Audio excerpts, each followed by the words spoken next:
ಇದೀಗ ಮಚ್ಚಂಪಾಡಿ ಸಿಎಂ ನಗರದ ಕೊಲ್ಲಿ ಉದ್ಯೋಗಿ ಇಬ್ರಾಹಿಂ ಖಲೀಲ್ ಎಂಬವರ ಬೀಗ ಹಾಕಲಾಗಿದ್ದ ಮನೆಗೆ ನುಗ್ಗಿದ ಕಳ್ಳರು ಲಾಕರ್ನಲ್ಲಿ ಇರಿಸಲಾಗಿದ್ದ 9 ಲಕ್ಷ ರೂಪಾಯಿ ನಗದು ಹಾಗೂ 9 ಪವನ್ ಚಿನ್ನಾಭರಣವನ್ನು ಕದ್ದೊಯ್ದಿದ್ದಾರೆ.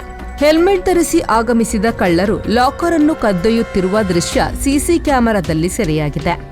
ಕೊಲ್ಲಿಯಲ್ಲಿರುವ ಇಬ್ರಾಹಿಂ ಖಲೀಲ್ ರವರು ಮನೆಗೆ ಕಳ್ಳರು ನುಗ್ಗಿದ ದೃಶ್ಯವನ್ನು ಕಂಡು ಸಂಬಂಧಿಕರಿಗೆ ಮಾಹಿತಿ ನೀಡಿದ್ದಾರೆ. ಮಂಜೇಶ್ವರ ಠಾಣೆಯಲ್ಲಿ ದೂರು ದಾಖಲಾಗಿದೆ.